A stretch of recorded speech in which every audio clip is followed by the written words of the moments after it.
Poor girl sells her music box to a young billionaire to save her sick mother. But when he opens it and sees the photo inside, he begins to cry uncontrollably. The snow fell slowly outside the window when Emma woke up, 5 years old and with responsibilities bigger than many adults. She slipped out of bed without a sound. The tiny apartment was much too quiet. She knew what that meant. Her mother hadn't slept well again.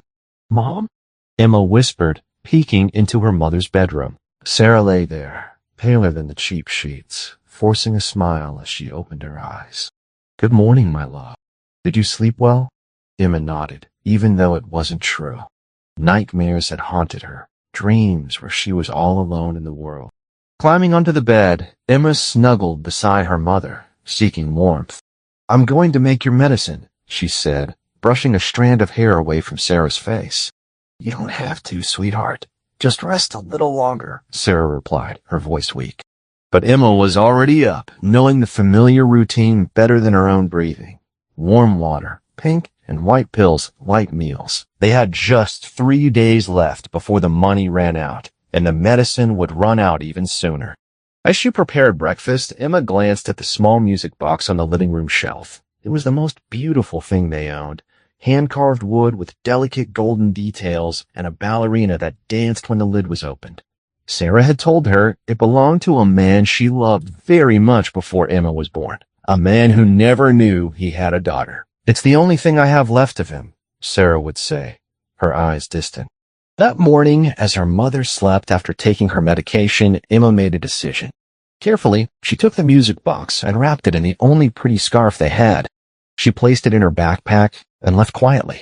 The city was a busy, intimidating place, huge and scary for such a small girl, but Emma had learned not to show fear. She walked 6 blocks until she reached the street lined with stores. She knew exactly where to go, having stared at the displays with her mother when times were better. The sign reading "Antiques and Curiosities" was faded, and the bell above the door chimed as Emma entered. The shop smelled of old books and polished wood. "May I help you?" asked an older man with white hair from behind the counter. Emma swallowed hard. "I want to sell this."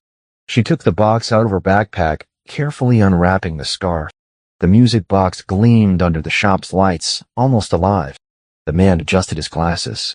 "An interesting piece, but I don't buy things from children. Where are your parents?" "My mom is sick," Emma replied, her voice steady despite the weight of her words.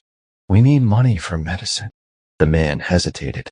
At that moment, the bell on the door rang again. Ryan Carter, a rarely seen figure in antique shops, had passed by and was drawn inside by the glow of the music box in Emma's small hands. "Is that for sale?" he asked, pointing to the box. Emma looked up at the tall man in his expensive suit, sensing a loneliness in his eyes that she couldn't name. "Yes," she answered. "It's a special music box." Ryan moved closer, kneeling to her height. "May I see it?" Emma hesitated for a moment before handing it over. As Ryan opened the box, a delicate melody filled the shop, and the ballerina began to spin. A strange sensation washed over him, an echo of something lost long ago. "How much do you want for it?" Ryan asked, still captivated by the box. $300, Emma replied without hesitation, knowing it was the exact amount her mother needed for the next month's medication. The store owner coughed. "The girl doesn't know what she's talking about, Mr. Carter. Let me assess it properly for you." $500, Ryan interrupted, looking directly at Emma. "It's worth $500. Emma's eyes widened. It was more money than she had ever seen in her life. "But there's a condition," Ryan continued. "You have to tell me the story of this box." Emma's face grew serious. "It was my mom's. A man she loved very much gave it to her before I was born. It's the only thing we have left of him." As she spoke, Ryan felt something stir within him, a premonition of a connection he couldn't explain. "What's your mother's name?" he asked, his voice softer. "Sarah," Emma replied. Ryan felt a chill run down his spine. The name meant nothing to him, yet it felt significant. He took out his wallet, counted the money, and handed it to Emma. "Thank you, sir," she said, carefully holding the bills, her eyes lingering on the music box one last time. Please take good care of it. I will, Ryan promised, watching as she left the shop. As he stood there, looking at the music box in his hands, he felt a weight heavier than the object itself. What he didn't know was that he had just bought far more than a simple antique. This music box held secrets that would intertwine their destinies in ways he could never imagine. The moment Ryan Carter stepped into the antique shop, he felt an inexplicable pull, a magnetic force that seemed to draw him toward the music box in the small girl's hands.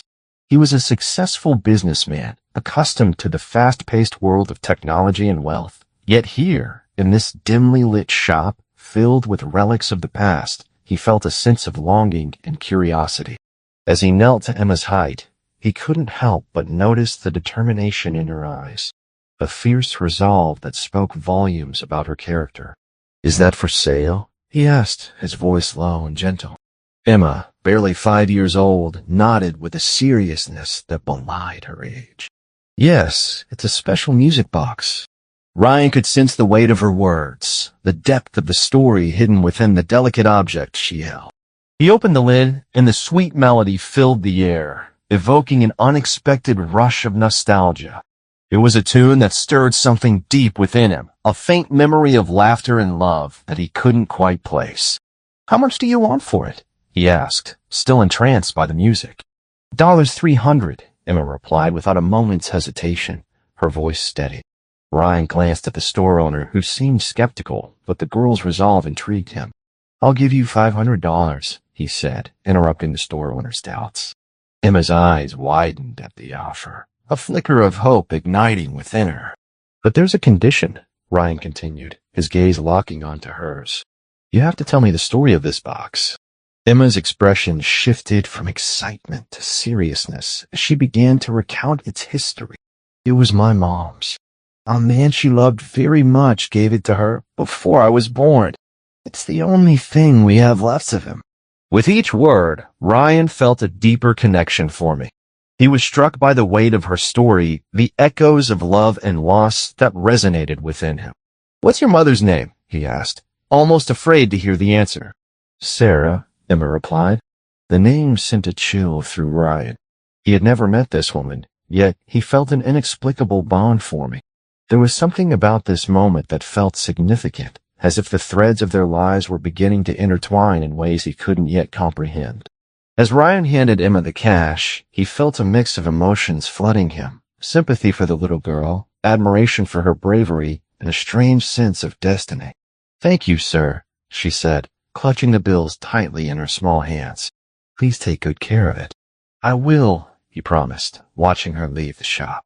As Emma disappeared into the bustling street, he stood there, the music box in hand, acutely aware that this was more than just an antique. It was a connection to a past he had never known, a doorway to a family he didn't realize he was searching for. Leaving the shop, Ryan felt a shift within himself. He had been living in a world defined by numbers and profits, but now a new purpose began to unfold.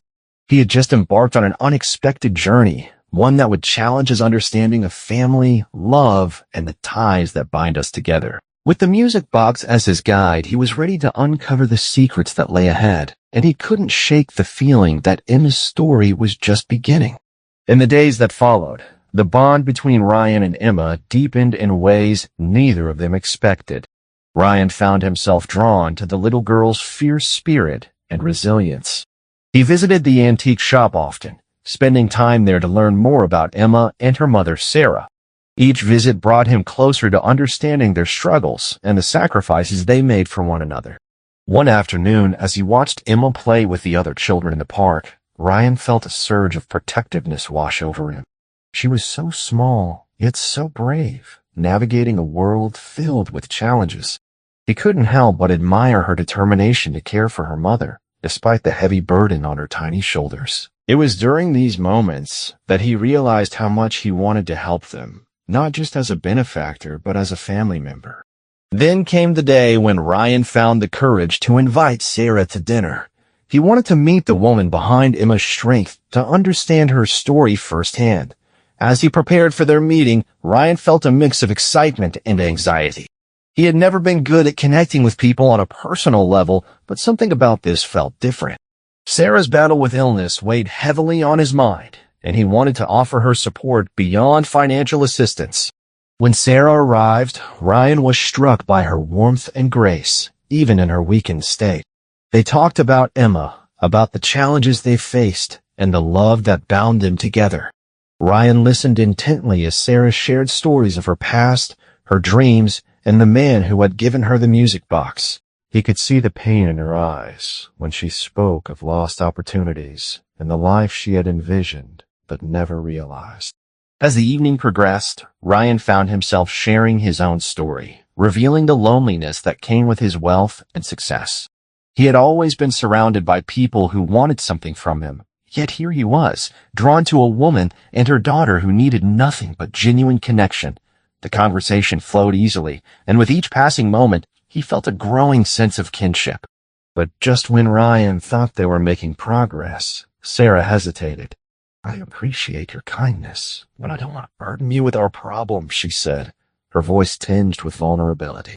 Ryan took a breath, feeling the weight of her words. "You're not a burden, Sarah. I want to help. I want to be part of your lives. You and Emma deserve more than what life has given you." In that moment, something shifted between them. Sarah's guardedness began to soften, and Ryan saw a flicker of hope in her eyes. They were two people from very different worlds, yet their paths had crossed in the most unexpected way. As they continued to talk, Ryan made a silent vow to himself to be there for them, not just as a benefactor, but as someone who would stand by their side through thick and thin. As the weeks passed, Ryan's commitment deepened. He often brought small gifts for Emma, little tokens of encouragement that brought joy to her days. He found himself looking forward to their time together, whether it was reading stories, sharing laughter, or simply being present. Each visit filled a void within him, a reminder that family could be formed in the most unlikely circumstances. Then came the day when Sarah's health took a turn for the worse. Ryan felt the panic rising within him as he learned of her deteriorating condition. The weight of uncertainty settled heavily on his shoulders. He had promised to be there for them, yet now he faced the harsh reality of what that meant. Sarah needed more than emotional support. She needed medical assistance that could save her life. Determined to act, Ryan reached out to the best hospitals and specialists in the city. He leveraged his resources to ensure Sarah received the best care possible. In doing so, he found a renewed sense of purpose. This was not just about money. It was about saving a family he had come to care for deeply. When Ryan arrived at the hospital to see Sarah, he was struck by her frailty. The woman who had once been so strong was now vulnerable, yet her spirit remained unbroken. He took her hand, feeling the warmth of her touch, and reassured her, "You're going to get through this. I won't let you fight alone." Sarah looked up at him, gratitude and fear mingling in her gaze. "Thank you for being here, Ryan. I don't know how I would manage without you." In that moment, Ryan realized that their lives were now intertwined in ways he had never anticipated. He was not just helping. He was becoming part of something larger than himself, a family united by love, hope, and the promise of a brighter future. As they faced the challenges ahead, Ryan knew they would do it together, each step bringing them closer to healing, both physically and emotionally. As Sarah's health continued to decline, the urgency of her situation became increasingly clear. Ryan felt a mix of determination and anxiety as he navigated the complex medical landscape, striving to ensure Sarah received the best possible care.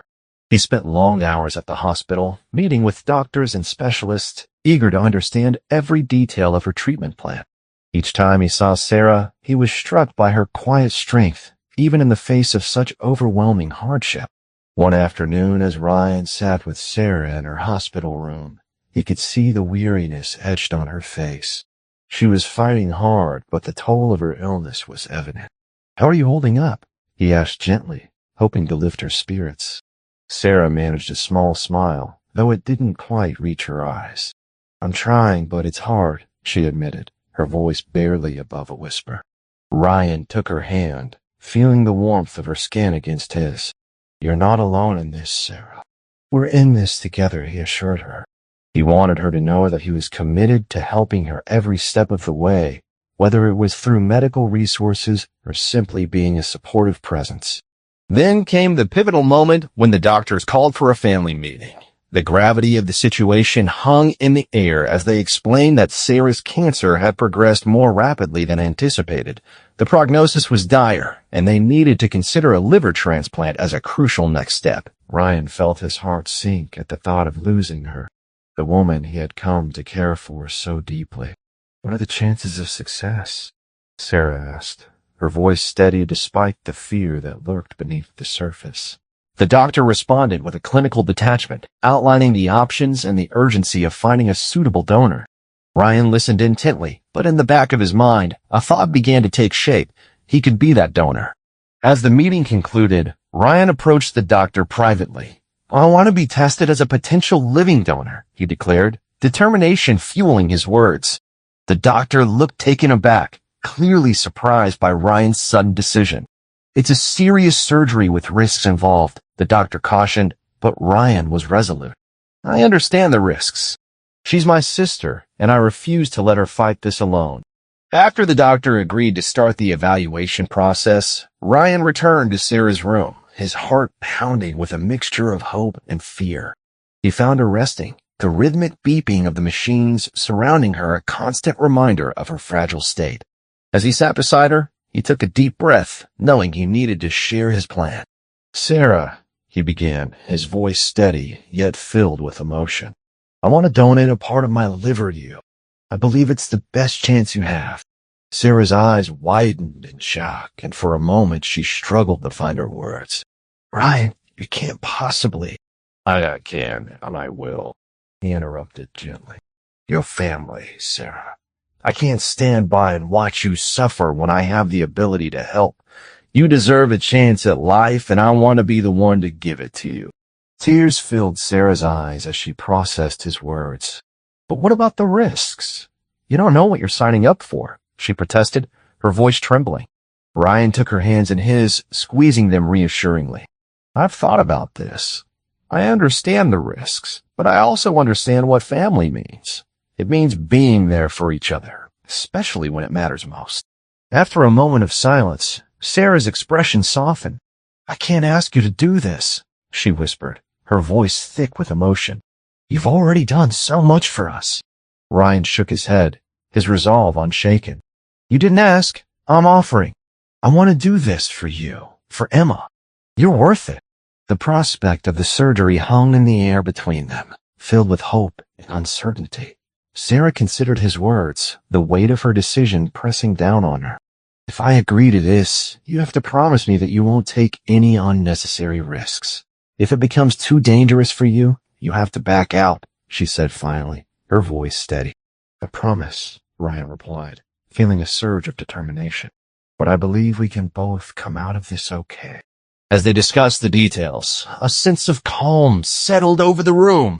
In that moment, they were not just two people facing a crisis. They were family, united by love and the hope of a brighter future. They both knew the road ahead would be challenging, but together they felt more equipped to face whatever came next. The days turned into a blur of tests and preparations. Ryan's commitment to Sarah deepened with each passing moment, and as they prepared for the surgery, he felt a sense of purpose he had never known before. He was ready to fight for his sister, to be the lifeline she desperately needed. And as the date of the surgery approached, he knew that whatever the outcome, they would face it together, forging a bond that would last a lifetime. The morning of the transplant arrived, the atmosphere heavy with anticipation and anxiety. Ryan woke early, his mind racing with thoughts of the day ahead. He could feel the weight of his decision pressing down on him. But there was no turning back now. He had committed to giving Sarah a part of himself, and he was determined to see it through. As he prepared for the surgery, he couldn't shake the feeling that this was the most important thing he had ever done in his life. When Ryan arrived at the hospital, he was greeted by the familiar sights and sounds, the beeping machines, the bustling nurses, and the sterile smell of antiseptic. He took a deep breath, trying to steady himself. Today was not just about him. It was about Sarah and the chance to save her life. Emma was there, her little face a mixture of excitement and worry. Ryan knelt down to her level, forcing a smile despite the knots in his stomach. "Hey, kiddo, he said, ruffling her hair. You ready to be a brave girl today? Emma nodded solemnly, her wide eyes searching his face for reassurance. Are you going to be okay, Uncle Ryan? She asked, her voice filled with concern. I'll be just fine, he promised, though he could feel the weight of uncertainty hanging over him. And your mom will be okay too. We're going to get through this together. Emma seemed to accept his words, a small smile breaking through her initial apprehension. As they walked to Sarah's room, Ryan could sense the tension in the air. Sarah was already prepped for surgery, lying in her hospital bed, looking frail but determined. When their eyes met, a wave of emotion washed over Ryan. He saw the gratitude in her gaze, the acknowledgement of the sacrifice he was about to make. Are you ready? He asked softly, taking her hand in his. Sarah nodded, though her expression was one of mixed emotions, fear, hope, and something deeper. I can't believe you're really doing this, she said, her voice trembling. You're so brave, Ryan. Brave? Maybe, he replied, squeezing her hand. But I'm doing it because you matter to me, Sarah. You and Emma both. I won't let you fight this alone. As they waited for the doctors to arrive, the atmosphere in the room shifted.